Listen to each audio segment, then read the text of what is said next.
د علماء اهانت. علماء علم چې وشرمو دا درې طبقو شرمولی دی. یو د هغې نه خونان دي چې دوی خپل دین ختمونه، سرسایې، څرمنې، څښاکونه دا د دوی دین دی. باجوړ کې مونږ مولانا ضیاءالله صاحب سره وو، نو یو اخوند راغی. اخوند پیژني الذي لا يخرج من المسجد الا بضرب الكوتك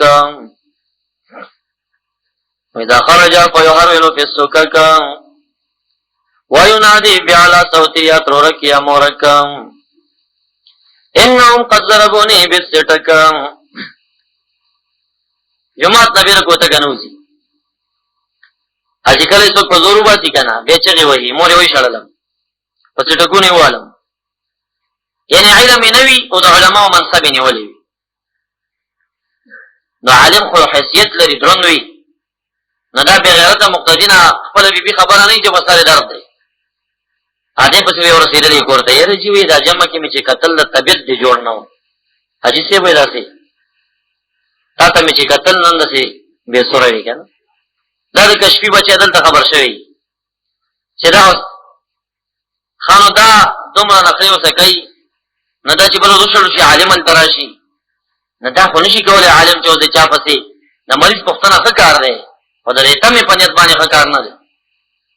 نو هغه کارونه بیا عالم کولی نه شي، نو بس بیا مقتدیان خفه وي. دا ملا وایي مړی ژوندی نه کوي. بله واچو دا ملا وایي مړی ژوندی نه کوي، بې لنډه خبرې وي مړه ژوندی نه کوي. هلکه مړی ژوندی دې ته ویل کېږي چې ایله به د حاجیانو لیسټ وي، هغې ته به ټیټه پیټه کوي. هر ځای کې چې امامت کوئ د غریبو سره ښې لهجې کوي، مالدارو سره ترش تندیواني ګرځي. همدغه مالدار به په څلورو ستاسو سره روانې عزت کوم. خو که د مالدار اړخ هم وکړو، غریب ته مسپک وکتل، نو مالدار د چا خپلېږي هسې هم نه، او غریب به درنه پردي شي، نو بیا به د جومات نه وشړل شي. لہذا یو دی خونانو سپک کړی دی، بې علمه د علماو منصب یې ګیر کړی. نو باجوړ ته اخوند راغی، زمونږ مولوي صاحب ته وایي چې هسې دا پنجپیریان قرطې چې وي دا هیله اسقاط یې راسه منلی، او قرطې چې دا خیرات یې منلی، قرطې چې دا څلوېښتي یې منلی، قرطې د جمعې خیراتونه یې منلی.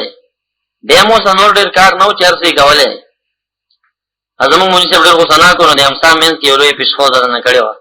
نو د امسا یې چې داسې ویستی ورته بغرۍ کم د وسوی د وسوی د پیغمبرانو د اولیاو ګستاخي کېږي، د اهل سنت والجماعت د عقیدې خلاف کېږي، خیر دی او د خېټې نه چورلنډۍ وهي دا نه مني دا منه دا نه مني. ستا لوی اختلاف په دې خېټه جوړ دی پنجپیریانو سره.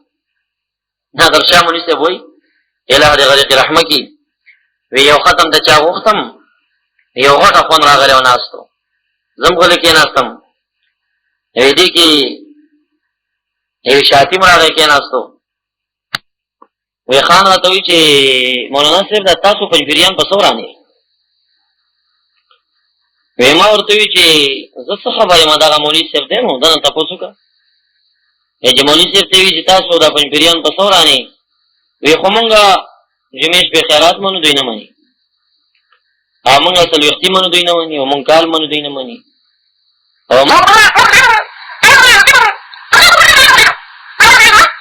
شپې خیرات منو دوی نه مني، او مونږه څلوېښتي منو دوی نه مني، او مونږ کال منو دوی نه مني، او مونږ چې کوم دی نو مړي پسې خیرات منو دوی نه مني، او مونږ چې دی نو هیله اسقاط منو دوی نه مني. وی دې خان ورته وایي چې بیا خو تاسو په ناحقه دوی په حقه دي. دا مولا داسې حیران شو، ولې؟ وی خو تاسو ټول چورلنډۍ خېټې نه وهئ او هغې د خېټې خلاف دی، نو خېټه خو څه ښه شی نه دی، مزدا خو دلیل د هغې د حقانیت دی او ستاسو د بطلان. ما ته غوسه راغله، نادر شاه مولوي صاحب ما ورته وایي چې دا څه اخوند دی، دا په څه خبر دی، د مذهب و دین خو همدا شی نه دي، دا چورلنډۍ ته وایي. ما نه تپوس وکړه چې تاسو پنجپیریان په څه ورانئ؟ وی ما ورته وایي چې په څه ورانې؟ وی ما مونږ په دې وران یو چې مونږ قرآن منو، پنجپیریان قرآن نه مني، او مونږ حدیث منو، هغوی حدیث نه مني. وی دا خو ډېر بد خلک دي، مې خود بد خلک. وی نو دا څنګه قرآن نه مني؟ وی ما چې قرآن ځکه نه مني چې رب وایي چې اذا فرغت فانصب، کله چې عبادت نه فارغېږي دعا کې ځان ستړی کوه. نو جنازه او سنت عبادت دی چې مونږ فارغ او ځان ستړی کړو نو دی بدعتي کېږي. نو خو قرآن یې ونه منې کړه. او قرآن ما ته دا وایي چې وقت غیر الوسیله خدای تعالی ته وسیلې ولټوه، دی راته وایي مه یې لټوه، بدعتي کېږي. نو دا قرآن نه مني. وی نو حدیث څنګه نه مني؟ وی ما ورته وایي چې ابن ماجه حدیث دی چې فنبي الله حی یرزقو، د خدای پیغمبر مرقد کې حیات د روزي ورکول کېږي. دی نه منې دی لوټه. نو خو حدیث یې مو نه منم. یاره وایي دا خو ډېر بېکاره خلک دا خو نن یو علما دی وشم، دویم چې علما وشرمل امیانو تبلیغیان وشرمل. امیانو تبلیغیان 3 ورځې بعد راشي منبر په خوا کې ودرېږي، د عوام پخوا به یو سړي ته د عزت نوم د مولانا او د مولوي و، نن چې ګاډي ته پورته شي امیر صاحب، هلکه امیر څه ته نو نن دی د عزت نوم امیر جوړ کړی. د علماو او د طالبانو سپکاوی دی خلکو وکړ. منبر په غاړه 3 ورځې بعد درېږي، عوام داسې فکر کوي چې یاره خو بس دغه دین دی که نه. دا زما سخته خبر نه تقریر کوله، فلاني 3 ورځې بعد شروع کړه. نفس نه فرعون جوړېږي. درېیم چې علما شرمولي غړانګو والا مولیان، د عام مقررین چې علم یې نشته د اردو کتابونه ګوري، دا موضوعي او ضعیف او بیکار روایت پیش کوي او د سنتو بدنامي پې کوي. دا 3 لباسونه نه دي، دی علما وشرم، دی د علماو بېعزتي وکړه په مجمع کې. نو بهرحال د دې اصلاح وکړئ. زما مقصد دا دی چې کوم طریقه باندې زمونږ فقهاو ذکر کړي ده هغه طریقه باندې باید رایج شي، او د هغې طریقې چې خلاف وي نو نه یې مثبتین وي او نه یې قایلین وي او نه یې څوک ثبوت کولی شي د رواجي. یو څو فقهاو عبارتونه نور هم پیش کوم. عالمګیري اول جلد 155 صفحه. دا صرف د شاطیانو د رد دپاره چې دی وایي دا د هندوستان د بمبړانو کار. نو چې د بمبړ کار دی تا خو خپل فقي ته بمبړوي، هغې ته بس دا عالمګیري د 500 علماو په مخ کې د عالمګیر باچا په وخت کې لیکلی شوی دی. دا ټول حنفیان ښه په حنفیت خبرو دی. وایي اذا مات الرجل علیه صلاة فائتة، سړی مړ شي په ده باندې فوتې مونځونه پاتې وي. وصیت یې وکړه چې زما د مانځه نه کفاره ورکوي، نو ورکولی به شي د هر مانځه نصف ساع من برن، وللوتر نصف ساع، ولصوم یوم نصف ساع من ثلث مالی. درېیم حصې د مال نه ورکولی شي. وإن لم يترك مالا که مال کې پاتې نو یستقرض ورثته، وارثان به یې قرض کړي نصف ساع، ويدفع دفع بشي الى مسكين ثم يتصدق المسكين، بیا به دا مسکین دغه مال خیرات کې علا بعضې ورثتي په بعضې وارثانو باندې، ثم يتصدق هغه به واپس خیرات کړي، ثم وثم حتی یتم تر دې چې تمام شي. لكل صلاة ما ذکرنا کدا فی الخلاصه. وفي فتاوى الحجه وان لم يوصي لورثته، چا وصیت نه وکړي، وتبرع بعض الورثه يجوزو، اته وارثانو خو سره کول وصیت نه کړي چې زمانه کفاره خلاصه کوي، اګه نن سبا اکثر وصیت نه وي نو يجوز دا هم روا دي. ولو دفع جمله الفقير واحدين، که یو فقیر ته ټول ورکړل جایز دي، خو په خلاف د کفاره د یمین او کفاره د جهار او کفاره د افطار نیک اختلاف. جهار کړه دي کې ټولي کفاره دی یو ځکړي وي نو یو ته دین ورکې نه سبا.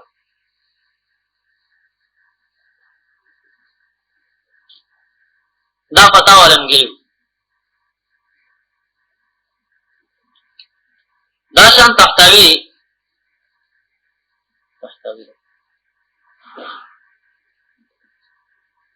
درېسو وپنځوسمه صفحه.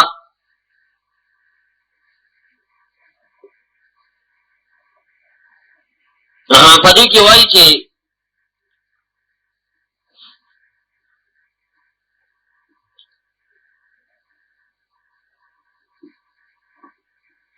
یو سړی دی چې هغه وصیت نه دی کړی،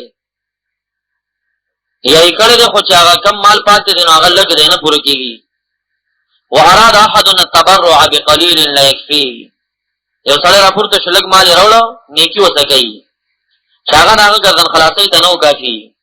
فحیلته حیله دا ده لابراء ذمة المیت چې غاړه د مړي پې خلاصه شي عن جميع ما علیه، ادا ده ان یدفع ذلک المقدار الیسیر، دا لږ مقدار به ورکړي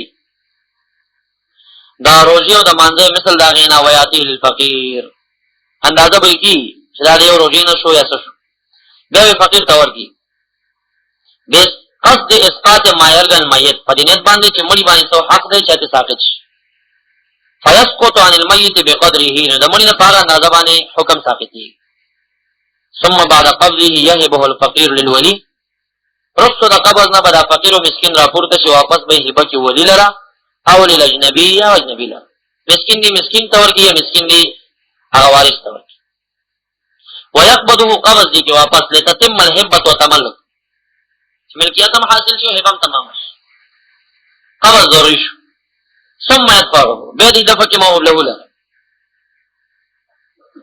دیږي چې کوم خلک دا خبره کوي چې مړ د خامخا پروت وي او موږ ته اشاره کوو فلان دا هرڅه ته پته ده چې دغه اندغې مړي فدیه ده اشارې ته څه ضرورت دی خو وارث ته پته ده هغه ته ویل کېږي چې د دې مړي نه که بل نه بل مړی خو نه البته که ترې څلور جنازې او شوبه راځي چې دا د کم نه یا مسکین پوهېږي نه نو بیا یې کېښودل شي ورنه که مړی اوچتېږي او څوک یو ځای کې ګوري یا یوړي مقبرې ته وړي دي که ډېرو خلکو دا لازمه کړې لکه مو اوچته وی مړی لکه دا دی لکه فلان دی لکه اشاره ده نو هر چا ته پته چې دا د همدې مړي فدیه ده بیا دې ورکړي موهوب له الفقیر بجهة الاسقاط متبرعا من الميت نیکي کوونکی د میت سره دی چې غاړې خلاصه شي فيسقط الميت بقدره فرانداز و بیا ساقط شي ايضا بیا دې هبه کې فقیر ولي ته اجنبي ته ويقبض قبض دې کې ثم يدفع ولي الفقیر ولي بیا فقیر ته ورکړي هكذا يفعل مرارا تکرار سره دا کار کولی شي حتى يسقط ما كان تر دې چې ساقط شي هغه چې ور باندې دي على الميت من صلاة وصيامنا ونفعها ما ذكرنا من الواجبات چا ټول خلاص همدغه طریقه بلند مراقي کې هذا زبان واي في الدر المنتقي انهم اذا ارادوا الاخراج عنه بحسب يحسب من عمره عمر دي حساب شد عوامه بغلبة الظن ودي وجد اغينا مدرس باوت 12 للغلام ده 9 في الانصار ده ودي وجد اغينا پندازه هاري او باندې او تدفع مرارا تکرارا دیو بل تور کول شي دا تحتوی دې ته بدعت ویل او یا پدغه شرایطو باندې د هندستان د بامبل کار ګرځول لکه بعض خلک د رشیدیه د رشید احمد ګنگوی نه استدلال کوي چې هغه داسې ویل نو رشید احمد ګنگوی کې تاسو هغه خبره کې پیش کوي ناغه فتاوا دریم جل کې دا خبرم کړی دا چې می وهابي هو زه وهابي ام او دا خبره یو شخص ما ته وکړه چې دا کړي معنا منله او به ځان سره جمعات ته بوتلم اردو کې دا فتاوا چا په دریم جل کې راوړوله فتق الفاظ مې پکې ولید چې دا تصریح کړی چې می وهابي هو زه وهابي نو بیا ګنگوی په ډېر مزه یې د په دیوبند کې وهابیت ته ډېر مایل انسان دلیل په دې باندې راوړه فتاوا چې دې د نجدي باره کې سره لري د دیوبند علما وايي نحن نفتي في حق بما افتى بالشامي نو وهابیانو باره کې موږ د شامي فتوا لرو شامي څه ویلي دی خوارج ګڼلي سندي څه به د خوارج وایي ګنگوی څه وایي فتاوا رشیدیات 18 صفحه وګوره وهابیان ځان لپاره په استدلال کې پیش کړي فانظر قول رشید احمد الجنجوهي في فتاوى الرشيدية صفحات محمد بن الوهاب كان رجلا جيدا صحيح العقيدة عاملا بالحديث محمد بن الوهاب چې یو ښه سړی و ښکلې عقیده وه په حدیثو به عمل کولو كان راضعا عن الشرك والبدعة د بدعاتو ډېر سخت مخالف دومره صفت الوهاب من الذکر اخر وهابي وایسته هغه تمام فقهاو ته بدعتیان وایي مشرکان وایي هغه دی وایي چې ډېر جید عالم و بدعاتو سخت مخالف و رشید احمد ګنگوی ځان ته امام او پېشوا ما جوړوي چې جوړ کې دغه شان ردود په در باندې راځي لکه هغه چې کله اسقاط ته بدعت ویلي دي چې بدعت وی نو خپل فقهایم بدعتیان کړه زه په دې دمدغه بهرایت د همدې شامي د دوی نه تاییدات او اقوال نقلي او واپس وایي چې دا بدعت ده چې بدعت ده خو شامي بدعتي شکل چې زه په عمل بدعتي مناغه په ذکر بدعتي نشه بیا علمگیری څنګه شو تحتاوی څنګه شو مراقي څنګه شو خلاصة الفتاوى څنګه شو دا خلاصة الفتاوى صفحه 102 اذا مات الرجل عليه صلاه فائتا یو سلام مرشي باغ باندې فوتي منځونه وي وسطو کې چې دینه کفاره ورکړي د هر منځ او د هر وتر د هر روزې نصف ساعه سرسایه ده د درې میسې د مال نه ورکولی شي ان لم یترک مالا کمال دې پاتې نو یستقرض ورثة نصف ساعین وارثان د نیمه پیمانه او غنم چې تر اقل کیا پیسې وتدفع الى مسکین غریب ته دی ورکی ثم يتصدق المسكين به د مسکین د باج وارثانو باندې خیرات کی ثم يتصدق به خیرات کی ثم حتى يتم تر دې چې حق پوره شي لكل صلاه ما ذکرنا دا زموږ فقها دې ذکر کړی دا نور نظام ذکر کړی دا په یو سل څلورمه صفحه کې او جامع الرموز ذکر کړی دویم جلد یو سل دوه شپېتمه صفحه جامع الرموز دویم جلد یو سل دوه شپېتمه صفحه او سمرقندي فتاوی په شپږ شپېتمه صفحه کې ذکر کړی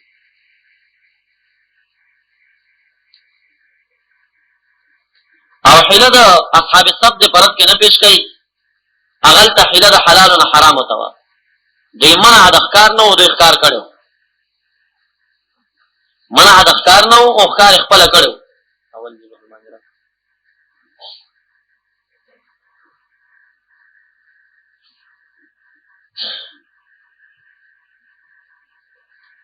اول جلد 308 صفحه کې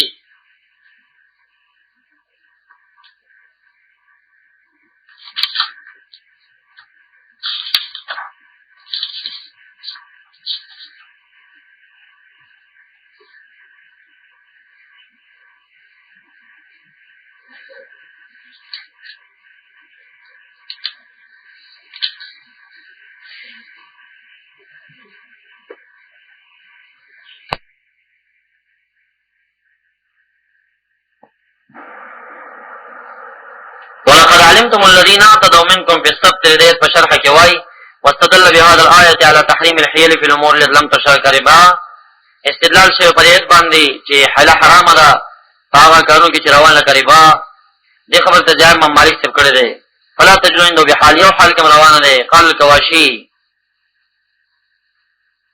جوزها اكثر ماستر جواز ورکړی دی معلوم يكن في ابطال حق و احقاق باطل تر دې چې پدې کې د بطلان د حق نوي او د احقاق د باطل نوي واجب جواز ورکړي تمسک نه پرهیز باندې فین ليست حيله داخله سردنا وانما هي عين المنهن هو دا عين منهن هو دا ورته ویل ښکار مکه وی ښکار کړی دی ښکار خو ثانه مې را واخلا او چې دا ورته واچولو پکې راګیر کړو دا ښکار دی نو دوی عین منهن هو کار کړو دا سره حيله نه وا انور صوت طرف صفحه دا اول جلد تفسير المعاني نو خلاصه ټول درس دا د الاسقاط متعلقه چې زمونږ فقهاو به چند شرایط ذکر کړی دا او د دیوبند په علماو کې کله چې احمد ګونګي وغیرہ په رد کړی دی اولا دا څه مجتهدین نو مقلدین خلق دي فتوی راخلو د فقهاو سره ګورو اذن ډیر وړاندې شامي منتدا جهیز کړه بوره کولمګری جامع رموز تحتوی فلسفه تاوان ولذا هغه کتابونو کې راواخسته اوس کرشي رحمت دي تار ته نسبت کوي نو بس ده خطا او به اعتمادم په نه پکار نه کړه هم ډیر د وابیانو طرف ته مایل انسان دی یو موضوع کې وایي چې وابیت په قران او حديث باندې عمل نه اول وابي زېما نو چا ویلي چې دا په قران او حديث عمل او تاسو زړه شوی دی وروړم وابیت ته زړه شوی وروړم نو دا چې خلک په استدلال کې پیش کول به زیادي عبد الحلیم نووي سے بویل اما فتوى زماننا من فتوى الموجودين ليس بفتوى بل هم ناقلي فتوى المجتهدين زمونږ د زمانه فتوی نه دي مجتهد فتوا بنقلای نه دی چې کوم دا اقوال چې کوم نقل کړی دي دا دغه نه د بشیر احمد ګونګوهینا نو دا استدلال کتاب نه دي حال د دیوبند علما شان ارشاد د محمد ابن عبد الوهاب النجدي په شان کې وایي فیض الباری کې چې کان بلیدن قلیل العلم دا ډیر لږ علم والا و چې بلید کمقل انسان نشان ارشاد ته کمقل و یو دې سوای جیدا یو عالم جهد عالمو نو ډیر فرق دی د دیوبندیان رشید احمد باندې دیوبندیت باندې نه غولېږي دی وابي تمایل انسان او فتاوا رشیدیه باندې اعتبار مکوئ او دا پدریم جل کې ما خپل سترګو لیدلې چې ویلې می وهابي هو زه وهابیم آیا موزه بل کې وایي چې بریلیان کم چې غلات دی پدې کې او شیګانو تکار کې خاصم گمراه دي کم چې عام د سرحد دي ناغه عقایدو کې د اهل سنت والجماعت سره برابر دي. په یو ځای کې وایي وهابي کا معنی بیادب مسلمان اور بریلوی کا معنی بادب مشرک. د بریلی معنی بادب مشرک دی او د وهابي معنی بیادب مسلمان دی. نو د په نسبت باندې وهابي د بریلی نه چې کوم د سره زر دی او ښه خلک دي. حال دا خوارج دي. دا موږ اکابر د دیوبند اکابرین د دیوبند او علامه شامی دي ته خوارج وایي.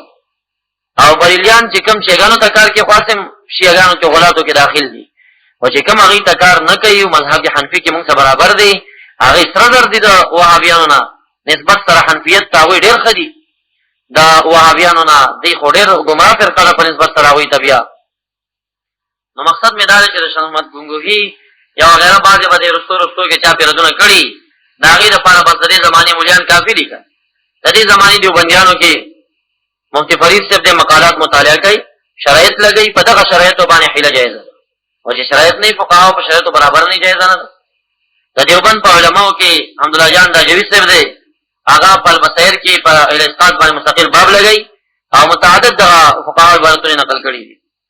او من جمله د هغې نه چې نن سبا د مفتي کفایت الله حافظ صاحب دی هغه هم تاسې وګورئ ذخایر مطالعه کوي په الاسقاط باندې مستقل باب لګوي او بیا دلیل پې پیش کوي. نو که د دې زمانې دیوبندیان علماو پسې ځئ نو خو دغه دا کوړي فتوا ده دغه د ډاګۍ د مولانا صاحب فتوا ده د حافظ صاحب فتوې دي د هغې نه وړاندې د غورغشتو مولانا فتوا ورباندې ده او د هغې نه مخکې چې کوم دی زمونږ د فقهاو عبارتونه ورباندې دي. او که نه وایي چې نه خامخا رشید احمد سیمدین دی نو بیا ورځه ورپسې خو ما صرف دا ته پېښ کړه چې رشید احمد ګنګوهي چې کوم دی وهابیانو ته ډېر مایل انسان و په هغه باندې دیوبندیت خپل مه خرابوئ.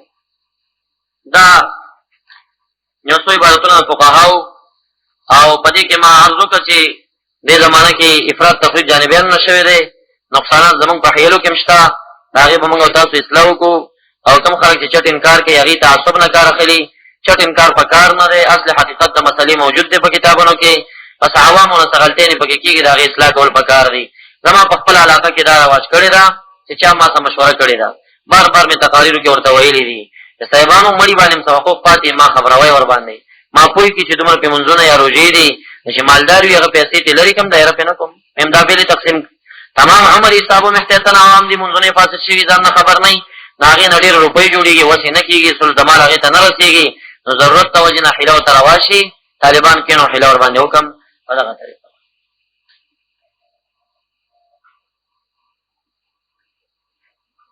بعضې خلک نمک او مالګه وړي یا دا ثبوت لري که نه څه رواج دی نو کتابونه د فقه راخیستې نه دي څوک چې وړي هغه علماو نه تپوس وکړئ. چټ انکار د باید شي نه مه کوئ. ډېر کله چې ما د یو شي نه انکار کړی خبره مې بیا حدیث شریف کې لیدلې. یو ورځ زما د وړاندې یو امیر خبره وکړه چې حدیث کې راځي چې کاسه چې پاکه کړي لکه کعبه چې پاکه کړي نو ما ډېر ورټ مې ځان نه ځان حدیث وایي راته ته چا ویلي همې خفه کړه او بیا مې بله ورځ چې کوم دی په مسند فردوس کې دا حدیث پیدا کړه چې نبي اسلام فرمایي چې سړی کاسه پاکه کړي حضرت علي صاحب روایت دی لکه سړی چې خانې کعبې کوټې کې دننه جارو وهي. زمونږ د مشرانو بعضې کارونه داسې چټ انکار مه کوئ.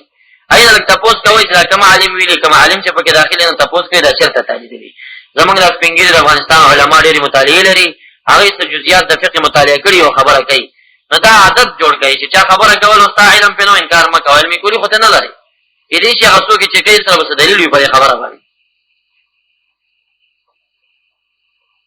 دا وایي چې دا عاید فی الهبه په شان تر سپیرې او فلان فلان نو دا عاید فی الهبه نه دی اعاده فی الهبه ځان پوهوئ پې هغه اعاده تانه نه کوي ته یې اعاده هغه ته کوې او ته چې اعاده کوې خو کولی شي تا ما ته یو شی راکړ بھائی ما سره دي زه په خپل طبیعت یې واپس تا ته در کوم وایي در دې کوم عاید خو هغه دی چې زه تا نه په زور بېرته غواړم چې اوسې خامخا راکړه یو شی مې در کړې ځمکه مدرسې ته او ډېر کلونه بعد درته وایم هلکه بس زما ځمکه بیا پکار هغه عاید فی الهبه ده او دا اعاده ده د جانبه د موهوب له نه هغه چا ته چې ورکړی شوی هغه یې واپس ورکړي ورته په خپله رضا به نو بې ځایه حدیث مه چسپانه وایي. فدیې نه چې یو سړی ډېرې ورکوي څنګه چل دی زیات الله سخي ذات دې ورکوه ورته زکات در باندې لږ کېږي زیات ورکوې ورکوه.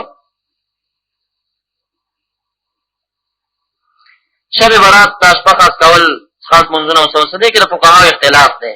تمام شپه په ویښه باندې تېرولو باندې زمونږ بعضې فقها د کراهت قول کوي یا د دې وجې نه چې سهار مونځ کې سستي راځي یا دا چې بهر نه ثابته نه یسته خو بیا هم جلالدین سیوطي دا شیخ عبدالقادر جیلاني رحمت الله علیه په غنیه کې په دې باندې مستقل باب لګولې دی او په هغې کې د ډېرو علماو قول په دې راخستې چې دغه شپه به متقدمینو اسلاف اولیاء کرامو په ویښه باندې تېروله او په دې کې به عبادات او اذکار کول د اجتماع په طریقه باندې. نن سبا هم بعضې اولیاء کرام یې کوي. هر کار د بعضې فایدې ډېرې بعضې نقصانات دي. فایدو ته یې وګورئ، نقصان ته یې وګورئ. که نقصان یې ډېرې مه کوئ او که فایدې ډېرې وایي کوئ. ډېر ځینې داسې په جومات کې شپه په ویښه تېره شي، اثار د پیشنمي ټایم چې را شي که نه، نو به سره عوام ته کورونو ته لاړ شي، سهار مونځ ته قضا یې وي. نو بیا څه ضرورت شو؟ میلادالنبي ته لاړ شي، میلادو کې سهار مونځ بیا قضا یې. نو دا میلاد نه خو بیا نه میلاد. نو بعضې شیانو نقصانات به وي. دې وجې نه ثمر بعد العشاء بخاري باب لګولی دی چې د ماخوستن مونځ نه بعد خبرې کول دا مکروه دي، دا منع دي. خو ثمر بالعلم جایز دی.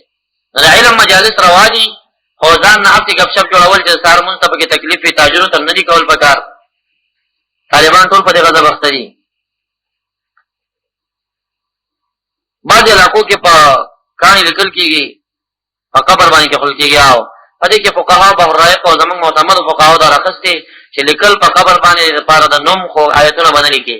دا جایز دي د معلومیت دپاره چې دا معلوم شي په ډېرو قبرونو کې. دلیل په هغه حدیث دی چې نبي اسلام شناخت ته ایښې وه، دا زموږ استاد د ورور نښه ده. هغه وخته نښه دا وه، نورې طریقې د نښې څه منع نه دي. دا نښې دپاره ټاکل چې کوم دي څه منع نه دي. البته آیتونه دې نشي لیکلی، کوم آیت کرسی نه چې چا لیکلي، قلهوګانې لیکلي، په مرور د وخت سره دا ضایع کېږي. دا د قرآن کریم زیاد او بېدبي ده. په قبر باندې چې کوم دی دا شان کارونه کول دا ښه نه دي. هغه عوام چې دا لیکل کوي، ګوره هغې قبر ته او هغې چې دی مړي ته دومره سپک ګوري، په کم صابونې چې مړی لمبولي که نه، نو هغه به وي چې خوند ته یې ورکړي. بې کور کې نه ساتي، دا سپېره دی. نو دا خوند نه، دا سپېره ده ته دا مولیان ښکاري. نوې دلته رالم یو مړی شوی او وروسته چې ګورم یو جنۍ راله او خلطه ورسره ده چې ګورم مستعمل صابون دی. ما دا چا درکړه؟ وی دا مې راته پلار راکړه که مور مې راکړه؟ نو ما ورته بېرته ورکړه، مې دا ویسه او چې هر چا درکړې هغه ته ووایه چې شپې چې کله لامې نو په دې باندې ځان صفا کوه. بې غیرته ته اوس ملا ته یې دا مړي مستعمل صابون راوړي. دا بې غیرتۍ د دې افغانانو نه ګډې دي ټولې، او په دې طریقه باندې چې کوم دی دا د علماو سپکاوی دی. نو دومره سپک ورته ګوري، دومره سپک ګوري. نو بیا د الله کلام راوړي بیا په قرآن بیا په قبرونو باندې لیکي. نو دا منع دي. لیکل د کلام الله په قبرونو فقهاو صراحتا منع کړي دي. دې هېڅ خیر او برکت مرده ته نه ورځي. خیر او برکت په دې کې دی چې ته ولوله او هغې ته ثواب وبخه. په قبرونو باندې لیکل مه کوه، بسم الله هم پې مه لیکه. بس هسې نوم لیکل فقهاو ذکر کړي جایز دي. ګول پټکی روا دی که څنګه؟ پټکي کې خو څه خاص قسم نشته دی چې څنګه یې تړې په هغه طریقه وتړه، او د نشې په طریقه باندې چې بس هسې کوږې کې او دا ځایونه دې پکې پټ کړي او شمله دې چې کوم دی زنګون نه ښکته زنګېږي. نو اسبال فی العمامه هغه ناروا ده، اسبال فی الازار ناروا دی، اسبال فی الردا ناروا ده، اسبال فی العبا ناروا ده. په چپن کې اسبال دا دی چې وایي چې نستونو کې لاسونه ورنه کړي، دا مکروه دی، دا کبر دی.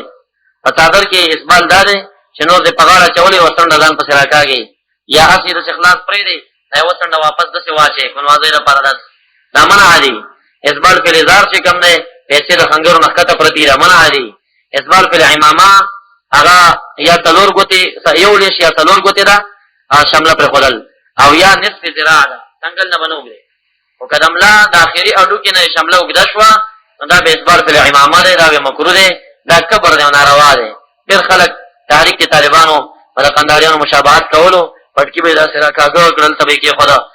یو خاص حیات دا خو تبدل د قوم دی، قومیت بدلول دي، ژبه بدلول دي، لباس بدلول دي، په زور یو بل څوک ځان چې زه د فلاني په شکل یم، زه هم قنداره یم.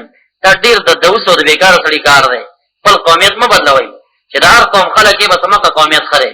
یو وخت سره هغې باتوري وکړه، ملا صاحب نفاظ شریعت احکام ورکړل، شهرت د قندار د خلکو پیدا شو. د پخوا نه قندار خلک په جهاد کې مشهور دی، جدا مسله ده.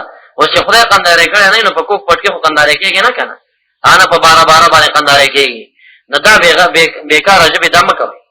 ډېر خلک داسې چې هغې لاړ شي فارسیوانانو علاقې کې چې غلبه د هغې مزان بیا فارسیوان حساب کړي، دا د دعیسو خلکو کار دی. بابو کراهیت تکلم بالفارسیه مصنف ابن شیبه باب لګوي، په فارسي خبرې مکروه دي. عمر فاروق صاحب وایي چې په دغه فارسي څوک غږېږي دا دعیس دی. د دې دا مطلب نه دی چې کومې خپل زبان وي، چا چې زبان وي دا خو یو ژبه د سلمان فارسي صاحب د دې مذهب د دې لغت زبان فارسي وه. مقصد دا دی چې سړی تبدل د قوم کوي، ژبه بدلوي، شکل بدلی، لباس بدلی. اول ته لاړ شي غلبه د پارسیوانانو ده او ځان پکې داسې کړي چې زه غوړ پښتون یم. نو دا ډېر بېغیرته سړي کار دی. دا خپل قوم بدلول، وطن بدلول، ژبه بدلول، لباس دا دې نه کوي. فارسیوان که پښتنو منځ کې شو ښه به ښکاره کوي چې زه فارسیوان یم. هلته به داسې نه کوي چې پاکستاني ژبه شروع کړي چې زه خو چټ پاکستانی یم. تبدل د قوم دې نه کوي. پښتون سړی به فارسۍ ته داسې ژبه نه اړوي. ودې وایي ضرورت په بنا باندې نبي علیه السلام دو درې ټکي فارسي ویلې ده، ته یې م ووایه فارسي، ناروا نه ده. خو خبره دا ده چې تبدل د قوم به نه کوې، ژبه به نه بدلوې چې به زه فارسیوان یم، ستا علاقه کې اوسېږم، غلبه ستا راغی. نه، دا شان پښتون دې د بل پښتون ژبه نه کوي. کوي ضرورت په بنا باندې چې ستا په ژبه نه پوهېږي، خو داسې دې نه کوي چې خپل قومیت بدل کړي. دغه منع دی شریعت کې ناروا دی. نو پټکي کې خبره وه چې اسبال ناروا دی، باقي پټکی چې په څه شکل باندې وایي هغه طریقه باندې وایي. درود شریف وایي. اللهم صل على سيدنا مولانا محمد وآله وبارك وسلم عليه. دا د اسقاط مسله وه، ډېر اصرار د وجې نه تاسو طالبانو چټونه ورسره لېږل ما وکړه، خو بیا هم زه عوامو ته وایم چې اصلاح د ځان وکړئ. زه د عامو رواجونو ذمهوار نه یم، او نه په دې باندې چا سره بیا مناظرې وټاکئ چې کوم رواجي ده. چې رواجي چا نه منله تاسو یې مصمم منئ. ولې عناد کوئ د چا سره؟ ولې ضد کوئ بې ځایه؟ چې کوم د فقهاو په شرایطو باندې وه زمونږ کتابونه راخیستې ده، د هغې نه انکار مه کوئ. رب اشرح لي صدري ويسر لي امري واحلل عقدة من لساني يفقهوا قولي. اللهم صل على سيدنا ومولانا محمد وآله وبارك وسلم عليه.